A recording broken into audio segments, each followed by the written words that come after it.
istəyirəm Ülviyə xanım, yaxına gəlin və çünki bu məqamda... Bir dəqiqə, nə olur və? Yaxşı. Nə olur və səsini bayaqdan atmışsan başıma. Qardaş, sən başa düşdün mü? Nə sən başa düşdün?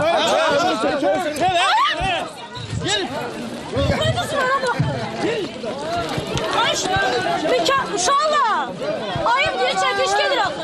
Çəkiliş zamanı kiçik insident yaşanmasına baxmayaraq, sonda hər şey dostluq və mehribançılıqla bitdi.